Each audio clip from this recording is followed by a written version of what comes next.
Mediasi masih diperpanjang, Faisal bersedia jika nanti dipertemukan Dodi Sudrajat, saya siap. Sidang lanjutan permohonan perwalian Gala kembali digelar hari ini Rabu tanggal 29 Desember tahun 2021. Mediasi masih akan berlangsung hingga Januari tahun 2022. Tepat hari ini Rabu tanggal 29 Desember tahun 2021, sidang lanjutan terkait permohonan perwalian Gala Sky kembali digelar di Pengadilan Agama Jakarta Barat.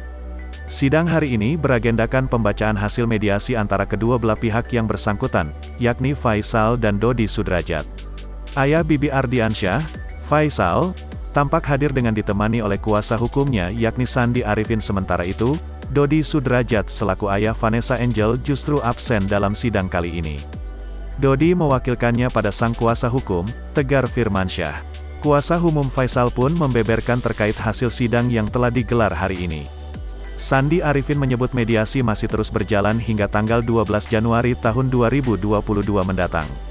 Pihaknya akan mengumumkan kembali hasil mediasi nanti apakah akan ada titik temu antara Faisal dan Dodi Sudrajat. Sementara itu, Faisal menyebut bahwa dirinya siap apabila ada mediator yang bersedia menjembatani perdamaian antara dirinya dan Dodi Sudrajat. Ia juga mengatakan siap apabila dipertemukan dengan besannya itu. "Iya kan kita lagi di mediator.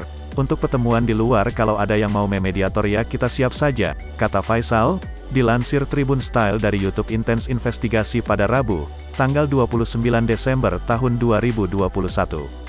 Tapi untuk berdua memang belum ada kemungkinan. Tapi kalau ada yang mau memediator, saya siap, imbuhnya. Selama 2 minggu belakangan ini, Faisal menyebut belum ada komunikasi langsung antara dirinya dan Dodi Sudrajat. Belum ada komunikasi dengan Dodi Sudrajat. Mungkin ke mediator baru ke saya, beber ayah Fuji itu. Sandi Arifin pun menimpali bahwa pihaknya siap apabila ada inisiatif dari keluarga Dodi untuk bertemu dan duduk bersama demi menyelesaikan polemik ini.